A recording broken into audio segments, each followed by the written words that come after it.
ನೋಡಿ, ನಿಮ್ಮ ಅತ್ತಿಗೆಗೆ ಹೀಗೆ ಆಗಬಾರ್ದಾಗಿತ್ತು ನಿಜ. ಅವ್ರ ನೋವೇನು ಅಂತ ನನಗೆ ಅರ್ಥ ಆಗುತ್ತೆ. ಆದರೆ ಈಗ ಆಗೋಗಿದೆ ಅಲ್ವಾ. ಮನುಷ್ಯ ಏನೇನು ಬೇಕಾದರೂ ಎದುರಿಸ್ಬೋದು ಜಾನ್ವಿಯವರೇ, ಆದರೆ ವಿಧಿ ಮುಂದೆ ತಲೆ ಬಾಗಲೇಬೇಕು. ಈ ವಿಷಯನ ನಾವು ಎಷ್ಟು ಬೇಗ ಅರ್ಥ ಮಾಡ್ಕೊಳ್ತೀವಿ ಅಷ್ಟು ಬೇಗ ನಮ್ಮ ಜೀವನ ಹಸನ ಆಗುತ್ತೆ. ಹಂಗೆ ಅದಕ್ಕೆ ನೋಡ್ಬೇಕು ಅನ್ನಿಸ್ತಿದೆ. ಬನ್ನಿ ಹೋಗೋಣ. ಬೇಡ ಜಾನ್ವಿಯವರೇ. ಯಾಕೆ ಬೇಡ? ನಾನು ನಮ್ಮ ಮನೆಯವ್ರನ್ನ ಮೀಟ್ ಮಾಡೋದು ನಿಮ್ಗೆ ಇಷ್ಟ ಇಲ್ವಾ? ನಮ್ಮ ಮನೆಯವ್ರನ್ನ ನನ್ನ ದೂರ ಇಟ್ಟು ಕಂಟ್ರೋಲ್ ಮಾಡಬೇಕು ಅಂತ ಯೋಚನೆ ಮಾಡ್ತಿದ್ದೀರಾ? ಮೊದಲಿನ ಜಾನು ಆಗಿದ್ದಿದ್ರೆ ಅದಕ್ಕೆಲ್ಲ ಒಪ್ಕೋತಿದ್ದೆ, ಆದರೆ ಇನ್ನು ಮುಂದಕ್ಕೆ ಹಾಗಾಗಲ್ಲ.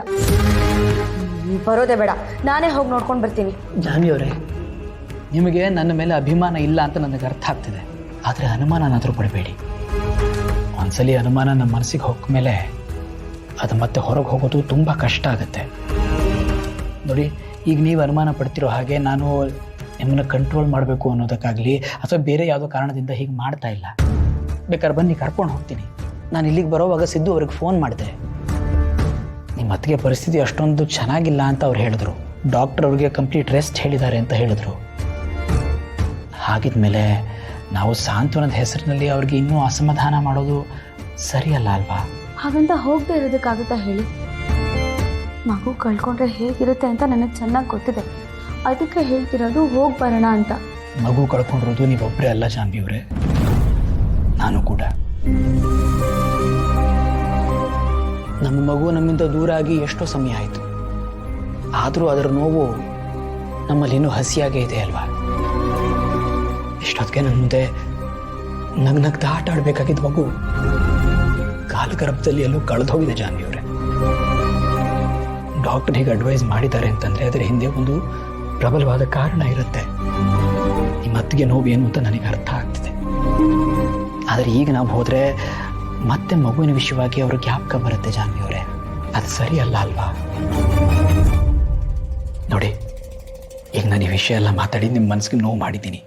ನಮ್ಮಿಬ್ಬರ ಮನಸ್ಸು ಕೂಗ್ ಹೋಗಿದೆ. ಹಾಗೆ ಸ್ವಲ್ಪ ಹೊರಗೆ ಹೋಗಿ ಬರೋಣ ಬನ್ನಿ, ಹೆಲ್ಪ್ ಆಗುತ್ತೆ. ನಾನು ಎಲ್ಲಿಗೂ ಬರೋಕ್ಕೆ ಮೂಡಿಲ್ಲ, ನೀವು ಹೋಗಿ ಬನ್ನಿ. ನಾನೊಬ್ಬನೇ ಎಲ್ಲೂ ಹೋಗಲ್ಲ ಅಂತ ನಿಮಗೆ ತುಂಬ ಚೆನ್ನಾಗಿ ಗೊತ್ತು. ಇರಲಿ, ಇಬ್ರು ಹೀಗೆ ಬೇಜಾರು ಮಾಡ್ಕೊಂಡೇ ಇರೋಣ. ಆ ತ್ಯಾಗಕ್ಕೆ ಮುಂಚೆ ಈ ಮುಕ್ತಿ ಬಗ್ಗೆ ಯೋಚನೆ ಮಾಡಬೇಕಾಗಿತ್ತು ನೀನು. ಈಗ ಕಾಲ ಸ್ವಲ್ಪ ಮೀರಿ ಹೋಗುತ್ತೆ. ಆದರೂ ನೀನು ಇವಾಗ ನಾನು ಹೇಳ್ದಂಗೆಲ್ಲ ಕೇಳಿ ಓಡ್ ಹೋಗೋ ಪ್ರಯತ್ನ ಮಾಡಿದೆ. ಇಲ್ಲಿ ನೀನು ಇದೆಯಾ ಅನ್ನೋ ಸೂಚನೆ ಇಲ್ಲಿ ಯಾರಿಗೂ ಕೊಡದೆ ಚಿಪ್ಪಾಗಿದ್ದೆ ಅಂತ ಇಟ್ಕೋ. ಆಗ ಅರ್ಜುನ್ ನನ್ನ ಪ್ರಾಣಕ್ಕೂ ಒಂದು ಲೆಕ್ಕ ಅಂತ ಇರುತ್ತೆ. ಇಲ್ಲದೆ ಹೇಳಿದ್ರೆ ಅವನ ಪ್ರಾಣ ಪಕ್ಷಿ ಇಹಲೋಕದಿಂದ ಪರಲೋಕಕ್ಕೆ ಹಾಗೆ ರವಾನೆ ಆಗುತ್ತೆ. ಹಾಗೆಲ್ಲ ಹೇಳ್ಬೇಡ. ನಾನು ಇಷ್ಟೆಲ್ಲ ಕಷ್ಟಗಳ ನಡುವೆನು ಜೀವಂತವಾಗಿದ್ದೀನಿ ಅಂದ್ರೆ ಒಂದ್ಸಲ ನನ್ನ ಮಗನ ಕಣ್ತುಂಬ ತುಂಬ್ಕೋಬೇಕು ಅಂತ. ನಾನು ಈ ತಪ್ಪ ನೀನು ಯಾವತ್ತೂ ಮಾಡಲ್ಲ. ನಾನು ಇಲ್ಲಿಂದ ಯಾವತ್ತೂ ಓಡೋಗೋ ಪ್ರಯತ್ನ ಮಾಡಲ್ಲ. ಓಡೋಗೋ ಪ್ರಯತ್ನ ಮಾಡಿದ್ರು ಅದು ಫಲಿಸಲ್ಲ ಮದರ್. ಯಾಕೆಂದ್ರೆ ನೀನು ಇವಾಗಿರೋದು ಜಯಂತನ ಸರಹದ್ದಿನಲ್ಲಿ. ನೀನು ಇಲ್ಲಿಂದ ಓಡ್ ಹೋಗ್ಬೇಕಾದ್ರೆ ನಿನ್ನ ಪ್ರಾಣನ ಒತ್ತೆ ಇಟ್ಟು ಹೋಗ್ಬೇಕು. ಆಗ ಒಂದು ಪಕ್ಷ ನಿಜವಾಗ್ಲೂ ಓಡ್ ಹೋದೆ ಅಂತ ಇಟ್ಕೋ. ಆ ಕಡೆ ಅರ್ಜುನನ ಪ್ರಾಣ ಪಕ್ಷಿ ಅಲ್ಲಿ ಹಾರಿ ಹೋ. ತಮ್ಮಯ್ಯ ಅಂತೀನಪ್ಪ, ಹೀಗೆಲ್ಲ ಮಾತಾಡಬೇಡ.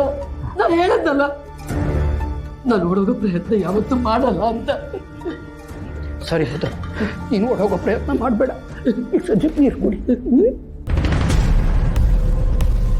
ನೋಡು ಮದರ್, ನೀನು ಹೀಗೆ ನಾನು ಹೇಳೋಂಗೆ ಕೇಳ್ಕೊಂಡು ಇದ್ಬಿಟ್ರೆ ನಾನೇ ಪ್ರತಿ ಸರ್ತಿನೂ ನೀರು ತೊಗೊಂಡು ಬರ್ತೀನಿ. ಇನ್ನು ಸ್ವಲ್ಪ ಹೊತ್ತಲ್ಲಿ ಊಟನೂ ತೊಗೊಂಡು ಬರ್ತೀನಿ.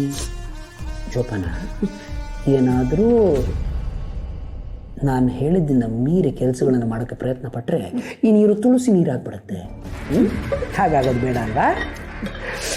ಆಮೇಲೆ ಮದರ್, ನಮ್ಮ ಮನೇಲಿ ಖಾರ ಕಡಿಮೆ. ಐ ಹೋಪ್ ನಿನಗೆ ಅದು ಓಕೆ ಅಂತ. ಸ್ವಲ್ಪ ಲೈಟನ್ನಾಗಲಿ ಅಂತ ಇಲ್ಲಿ ಕರ್ಕೊಂಡು ಬಂದೆ. ನನಗೆ ಗೊತ್ತು ನಿಮಗೆ ನನ್ನ ಮೇಲೆ ಇನ್ನೂ ತುಂಬ ಬೇಜಾರಿದೆ ಅಂತ.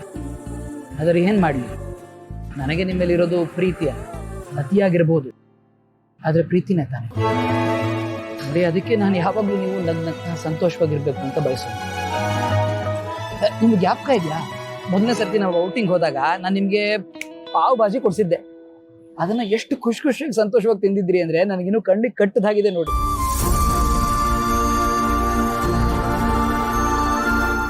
ಅದನ್ನ ಹೇಗೆ ಮರೆಯಕ್ಕಾಗುತ್ತೆ? ನನ್ನ ಜೀವನದಲ್ಲಿ ಆಗಿರೋ one of the best moments ಅದು. ನಾನು ಆಸೆ ಪಟ್ಟೆ ಅಂತ ಕ್ಯಾಂಡಲ್ ಲೈಟ್ ಡಿನ್ನರ್ ಅರೇಂಜ್ ಮಾಡಿ ನಂಗಿಷ್ಟ ಅಂತ ಪಾವ್ ಭಾಜಿ ಕೊಡ್ಸಿದ್ರಿ. ದುಡ್ಡು ತರೋದು ಮರ್ತು ಹೋದ್ರಿ ಅಂತ ವಾಚೆ ಕೊಟ್ಟೋರು ನೀವು.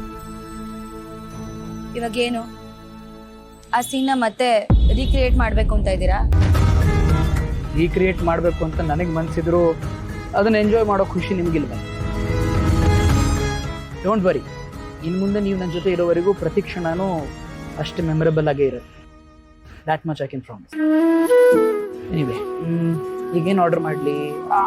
ಐ ನೋ, ಮಸಾಲೆ ಪುರಿ ಸ್ವಲ್ಪ ಎಕ್ಸ್ಟ್ರಾ ಸ್ವೀಟ್. ಬಂದೆ.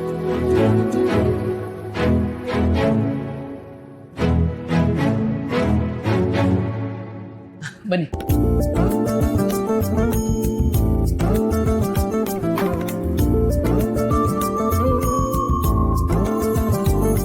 ಒಂದು ಲೈಮ್ ಜ್ಯೂಸ್ ಮಾಡ್ಬಿಡಿ, ಬರ್ತೀನಿ.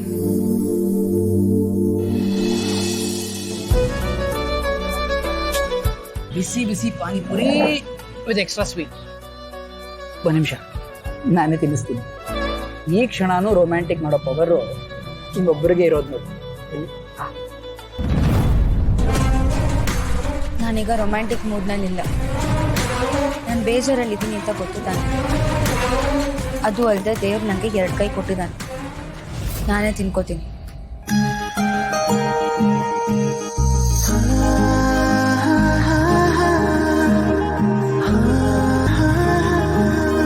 ಹೇಗಿದೆ?